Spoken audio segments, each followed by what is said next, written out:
ನಮಸ್ತೆ ಎಲ್ರಿಗೂ. ಇವತ್ತು ನಾವು 36x40 ಸೈಜ್ನಲ್ಲಿ ಯಾವ ರೀತಿಯಾಗಿ ವಾಸ್ತು ಪ್ರಕಾರವಾಗಿ 3BHK ವಿತ್ ಡೈನಿಂಗ್ ಹಾಲನ್ನು ಮಾಡೋದಂತ ನೋಡೋಣ ಬನ್ನಿ. ಈ ಪ್ಲಾಟ್ ಸೈಜ್ ಬಂದುಬಿಟ್ಟು ಪೂರ್ವದಿಂದ ಪಶ್ಚಿಮಕ್ಕೆ 36 ಇದೆ, ಉತ್ತರದಿಂದ ದಕ್ಷಿಣಕ್ಕೆ 40 ಇದೆ. ಈ ಥರ ಇದೆ. ಇದು ಪೂರ್ವದಲ್ಲಿ ರೋಡ್ ಬಂದಿರೋವಂಥದ್ದು. ಹಾಗಾಗಿ ಈ ಮನೇನ ಈಸ್ಟ್ ಫೇಸಿಂಗ್ ಆಗಿ ಪ್ಲ್ಯಾನ್ ಮಾಡಲಾಗಿದೆ. ಪೂರ್ವಕ್ಕೆ ಮೇನ್ ಡೋರನ್ನು ಕೂಡಿಸಲಾಗಿದೆ. ಹೇಗಿದೆ ಅಂತ ನೋಡೋಣ ಬನ್ನಿ. ಅದಕ್ಕೂ ಮುಂಚೆ ಯಾರೆಲ್ಲ ವಿಡಿಯೋ ನೋಡ್ತಿದ್ದೀರಾ ಪ್ಲೀಸ್ ಲೈಕ್ ಮಾಡಿ, ಶೇರ್ ಮಾಡಿ, ಸಬ್ಸ್ಕ್ರೈಬ್ ಮಾಡಿ.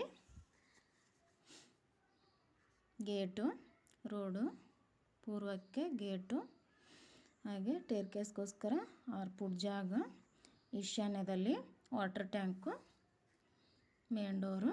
ಹಾಲ್ ಸೈಜ್ ಬಂದುಬಿಟ್ಟು 11x13 ಇದೆ. ಇದು ಇಲ್ಲಿ bathroom and toilet room 7.5 x 4 ಇದೆ.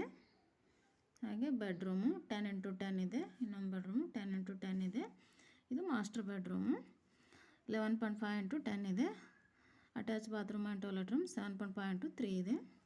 ಹಾಗೆ ಡೈನಿಂಗ್ ಏರಿಯಾ 11.5 x 10 ಇದೆ. ಇದು ಡೈನಿಂಗ್ ಏರಿಯಾ ಇಲ್ಲಿವರೆಗೂ. ಹಾಗೆ ಪೂಜಾ ರೂಮು 6 x 9 ಇದೆ. ಇದು ಹಾಗೆ ಕಿಚನು 11.5 x 9 ಇದೆ. ಸರೌಂಡಿಂಗಲ್ಲಿ 2 ಫುಟ್ ಜಾಗ ಬಿಟ್ಕೊಂಡಿರೋದು ಕಂಪೌಂಡ್ಗೋಸ್ಕರ. ಹೀಗಿದೆ. ಇದು ಪಕ್ಕಾ ವಾಸ್ತು ಪ್ರಕಾರವಾಗಿರುವಂಥ ಪ್ಲ್ಯಾನ್ ಇದು. ಪ್ಲೀಸ್ ಯಾರೆಲ್ಲ ನೋಡ್ತಿದ್ದೀರಾ ಮುಂದಿನ ವಿಡಿಯೋಗಾಗಿ ಸಬ್ಸ್ಕ್ರೈಬ್ ಮಾಡ್ಕೊಳ್ಳಿ ನಮ್ಮ ಚಾನಲನ್ನು. ಹಾಗೆ ಆದಷ್ಟು ಶೇರ್ ಮಾಡಿ, ಲೈಕ್ ಮಾಡಿ. Thank you.